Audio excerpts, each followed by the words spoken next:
Hello guys, welcome back to my video. Today we're gonna be showing you how to make a beam or a laser in MCreator.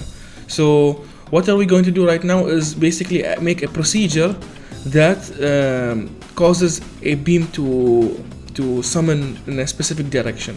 Let's start doing that. So first let's create this procedure and let's call this fire beam or fire laser, whatever you want to call it. So here we have this empty procedure. What do we need right now? First of all, we need to give the procedure the location of where the beam should start. Okay, that's like where the source of the beam is. So we give it a position. And the second of all, we need the direction at which it should fire, whether it should fire upwards, downwards, or the direction of an entity. Also, we need the distance. Yeah, basically we just need the distance too. Okay, so let's start doing that. So let's see. So right now here there is a lot of stuff here in MCreator, of course. So in advanced section there are dependencies here we could do. Dependencies are basically like parameters you could like give the procedure. So we need vector dependency. We need two of them. First of all is position here, and second of all is direction here. We need two vector parameters, position, direction. Also we need a, go back to advanced, and we need a number dependency over here which is called distance. I think that's all we need. We give it position, direction, distance, and it would fire the beam. Basically you can add more to control more values inside the procedure, but right now this is like this enough. So first of all, we could start by creating a new vector variable. We call that point. We can call it whatever we want. This is, so how does this beam thing work? Basically, we're gonna do a raycast algorithm. So where you have a starting position, and it just increments by the direction, like until it reaches the desired distance. Then it stops. Or if it hits something. Let's set that value, the point variable, to be the same as the position. Okay, I'm just gonna put these at the side so that we could use them because you could probably use them more than once. So here, I'm gonna duplicate this. Point equal position. That's what we're gonna do as the start. So right now, after we set the position of the point, we need to go back to vector and drag out this normalized vector, and then grab this direction dependency and put that here. Let me zoom in so it's more clear. So we did this. What do we do with this now? We normalize it. Now what? We create a new variable, call this normalized direction. Yes. So when we normalize the direction, we could now just do the same thing here, but change this to normalized direction. And then remove this position and add direction. So normalized direction local variable is equal to normalized vector of direction. Basically that. Okay. Before we set this, we need to make sure of something really important. So if we did an F over here, if the direction over here is the same vector as let me remove this like this. We just type in 0, 0, 0. If this is like 0, 0, 0 as blank, we just stop. We don't do anything. And drag out this custom code snippet. Yes, you just type in return without capital letters and then semicolon. That's all. So basically, this what this does is like once it reaches here, once the direction that's been given is 0, 0, 0, you tell the procedure to stop running. It stops here. This is what exactly, just basically that's what it does. And why are we like doing this? So if it is 0, 0, 0, during the normalization section, it's dividing by 0, and it will cause errors. So we have to stop this before we reach this point. So what's after this? So let's drag out this from flow control. Drag out this while do. What is this? So this is a loop block that will constantly run the same thing over and over again until the condition attached to the while is false. Then it will just escape. So let's try to use that. So how are you going to use this? And why are we going to use this? So we are going to use this because we need to, when you fire a beam, we need to first check the position right in front of the entity, and then go forward and forward and forward until we hit something. That's basically how it works. And here we have the distance. We can calculate the current point distance, like the point in the loop. And if it is like if the distance is like greater or equal to the distance over here, the dependency, it will stop. Let's start by going to math vectors and let's get distance between. Okay, and we just grab that. So we get the distance between the point and the original position, like the starting position. Okay, and now what? And let's put this in a variable so we could like use it more than once. So we're gonna call this point distance here. And let's go to custom variables, drag out the set number and just put this in. Make sure it's point distance here, and put this before the while loop so we can like access it. So now let's use that. So point, we double click the variable point distance, and then we check in logic, we drag out this, and if as long as the point distance is less than the distance here, it will constantly loop. Once the point distance, if the point like moves away far enough, it will stop looping, and it will like say we're at the end of the beam. Okay, now we have done this. We need to do something or something here, or else we're gonna hit an infinite loop.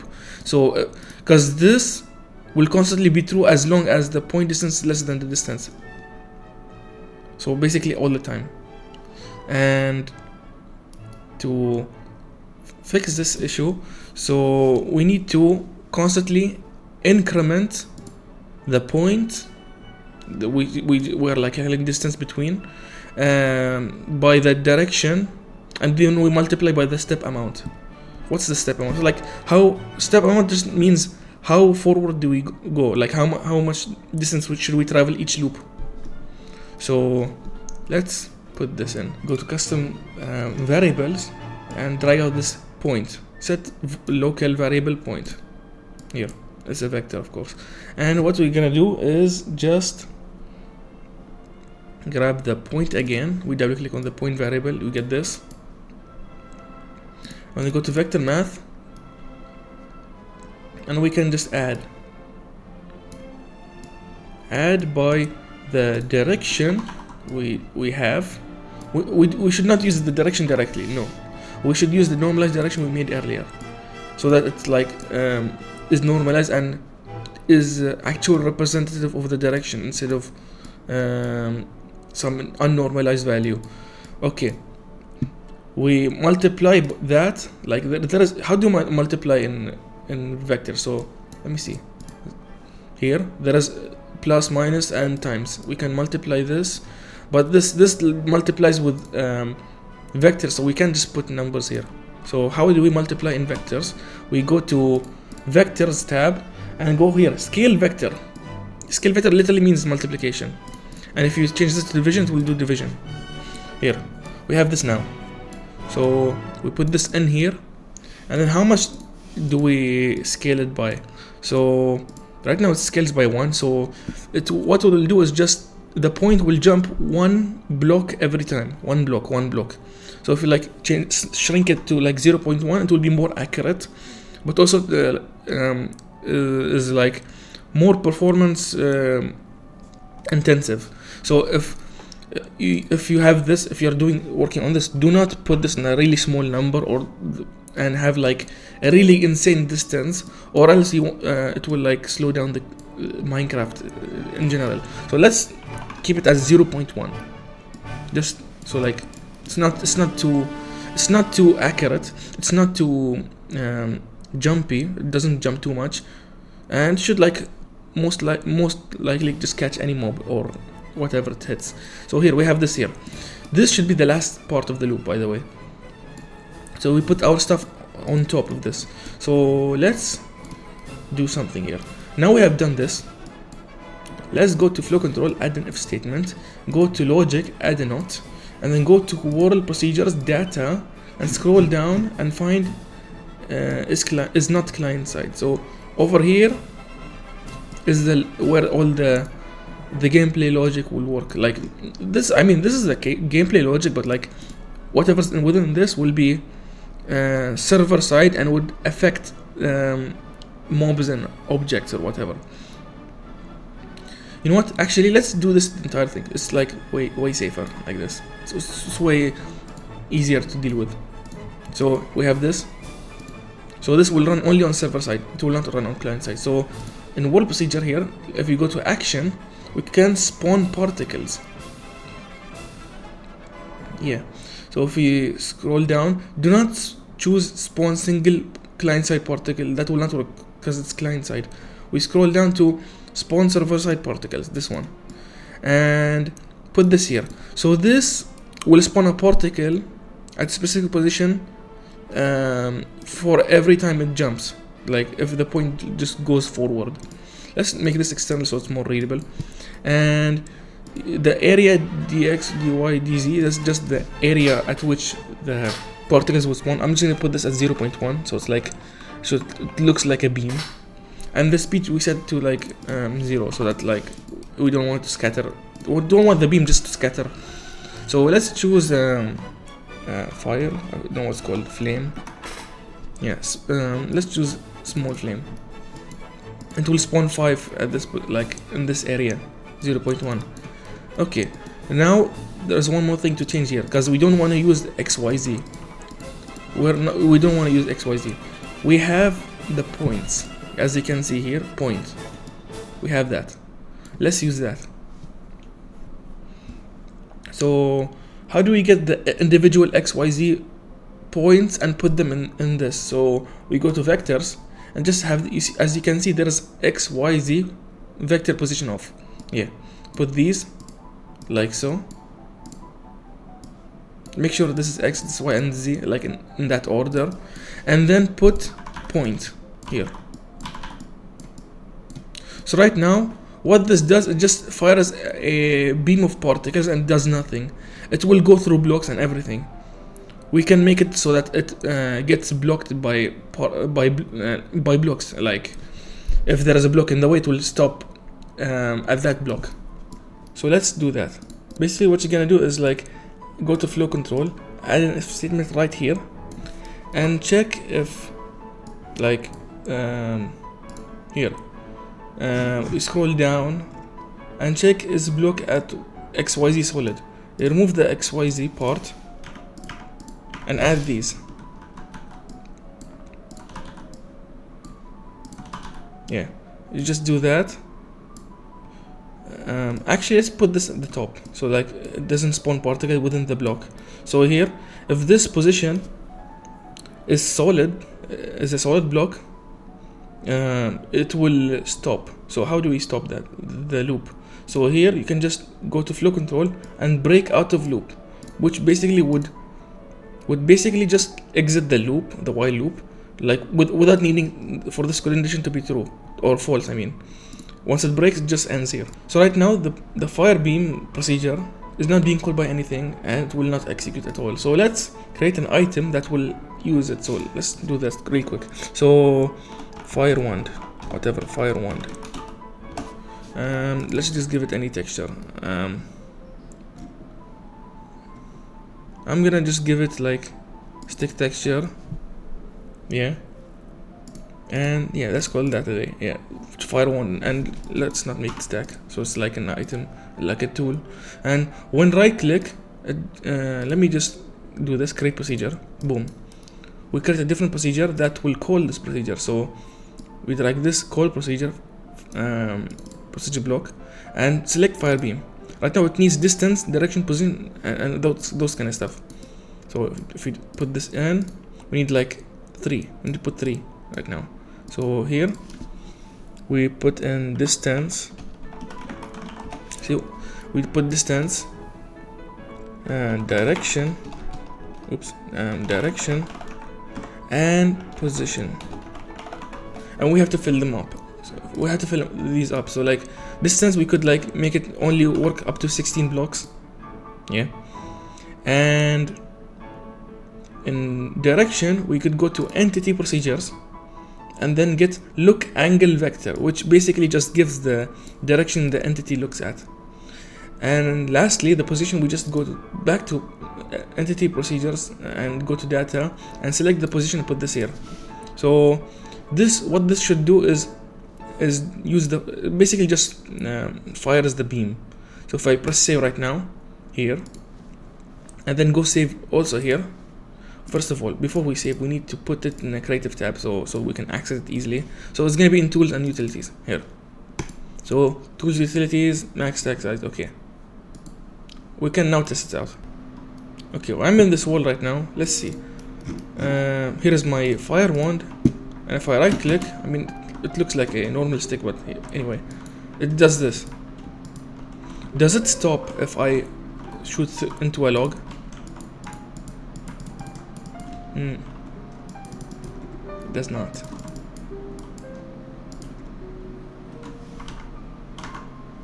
Okay, I think I broke something here. As you can see, there is a bug. We did something wrong inside this fire beam. So what did we do wrong here?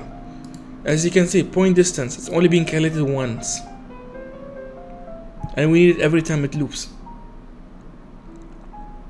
So what you can do is just, you could either directly ignore the distance thing and put this directly here, or you could, like, if you want to keep the distance in the variable, you can just copy paste this and put this inside. So after this moves, the point moves, you calculate the distance. Basically that, because we need the distance to update every time, every loop. But since we just calculate the distance once, it will only show the distance of the original point where it was at the starting position.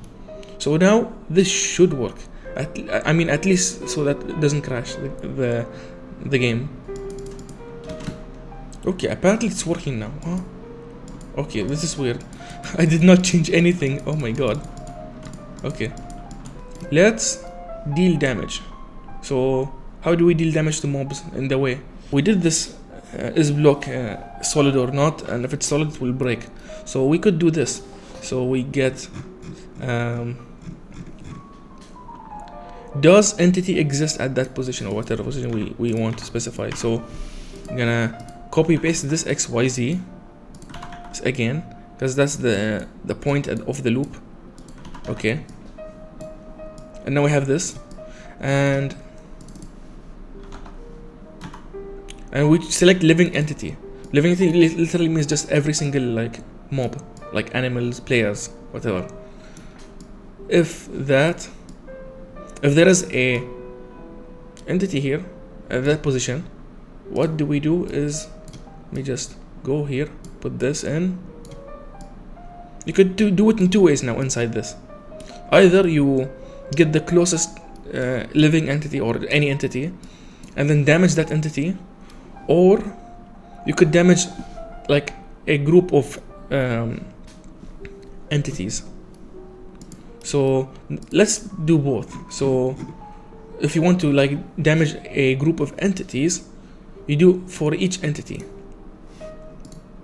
and you give it a size. So 4 means like 4 by 4 by 4, like in a cube shape. Okay, and if you wanted to only damage one entity, you go in here. If you go to world procedure data and get nearest entity, that's all you do. So either you do this or this. You just have to, yeah. So I'm just gonna do like, does entity exist at what this position? I mean, it's almost the same thing, except like you're looping inside that. Okay, now we put all the XYZ. I mean, what we're doing right now here, just getting the entity at that position, and we make sure the size here is the same. So we need set this as like, let's set this to 2. So like, just in case, like if we don't want to be too precise. Okay, because sometimes it like doesn't find the entity. So let's put this as like here. it will check in a cube size of 2 for every jump, and if it finds a living entity it will damage it. Here, let me put this in a variable. I mean, variables are free, local variables specifically. Let's call this hit entity. Okay, let's store that inside here. Set entity and drag this in, put this inside. Do not try to damage or get or access the hit entity outside of this if statement, because this checks if it exists or not. Because if you do this outside, like over here, it would probably crash the game if you try to get or set any values inside the hit entity. So let's try to damage. So how do you damage? You go to entity procedures and actions, you find deal damage. So we put this here, remove the event target entity, we don't want that. Instead we want the hit entity, so we double click on the variable again and put this here. And we should, since our fire beam is fire based, our laser beam is fire based, we could just type in in or fire, on fire, in. Okay, in fire, and we specify the damage. Let's do 4 damage, aka 2 hearts. And let's set the mob on fire. So in entity procedure action, if you scroll down a bit, you will find a set on fire procedure block. Here, set on fire, and careful with the number because you don't want it like just last like ages, unless you want to. It depends on your gameplay purpose. I'm gonna just leave it at 4 seconds. I remove the event target entity again and copy paste this and put this in here. This would damage whoever entity like is within the path of the beam. And if you want the beam to stop at that entity, if you want the beam to stop, like once it hits an entity, it doesn't go further. You could do the same thing over here. You copy paste this break out of loop and put this here. Let's do that.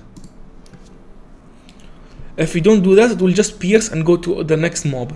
Also, there is one big issue here. As you can see, it loops through all entities, which includes the player that shot it or the mob that shot it. So how do we prevent the entity that shot the beam from like getting hurt too? So you could do this. So over here, you go ahead and put these inside like this. So now we have an empty if statement like this, and what you're gonna do is check. Let's create a new dependency because we need it actually. So over here, let's not use that. So let's to make things more simple, Minecraft components source entity. Boom, copy that, put that here. And you have to check if the source entity or the source of the beam is not the same as the hit entity, then it will damage. So we go to logic and put this is the same entity as. So put the source, or actually it doesn't matter the order, I'm just gonna put it here just to make it more readable. And here, drag out the hit entity, put this here, and boom. So what this does is, let's put not first. I forgot that. So not over here, right after this. So if the hit entity is not the same as the source, it will get damaged. If it's the same, it will ignore. So basically, if the source is the player, and it hits the same player, it detects the same player, it will not damage the player. Yeah, because if you don't do this, it will like, first this shows an error because we have a new dependency. Let's go over here, back to the fire wand, right click or whatever procedure you wanted on, and add a new dependency like that. Type in source entity. Make sure it's source entity without space and without capitalization, and then just copy paste this event target entity. Yeah, I mean, it's weird. Event target entity suddenly becomes source entity, but yeah, in the context of the fire beam, it makes sense to be called source beam. We just pass in the event target entity, which is the entity that right click the fire wand. So here, now we have this. we can play. So here we go. So if I go to spawn, like, I don't know, husks, I'm just gonna grab a stack, go to survival, spam them everywhere. So you can see, of course it doesn't work. Something happened. Wait. Oh, of course it doesn't work, because look at this. Look at this where it shoots. It shoots from the legs. So if I stand here, it will not shoot anything because it hits the snow. Okay, let's fix that. So as you saw here, we gave the position of the entity. The position is, of course, the position of the legs, the foot. How do we know what the eye position of the entity? Like, where is the head position of the entity, so we can fire from, like, the proper place, so instead of the ground. So we remove this, and instead we go ahead and make vector width, and then what we do is remove all of these, and then just add the X position of entity, and then go back again in the entity procedures data, and then add the Z. So now what do we put in the middle? So this is going to be another code snippet because it doesn't exist in MCreator yet. So if I type in entity and dot get IY, so if I type in entity dot get IY with exact capitalization, small letter here, capital here, capital here, and then open and close parentheses. If you do that and I press save, what this does is give the exact position of the head basically. If I try to run this now, it should shoot from the player's head. Yeah, which is like how you usually do it. So let's see over here. Let's go to survival. We have zombies over. Oops, I dropped my wand. Okay, here. Let me just do this. Look at this. It works. Ouch, I got hit. Okay. As you can see, let me just align them correctly. If I shoot the guy in the front, the people behind it will not get hurt because I stopped like the fire beam from continuing. So that's basically it. So hopefully you guys learned something, and if you want more, press the like button, and see you guys in the next video. Goodbye.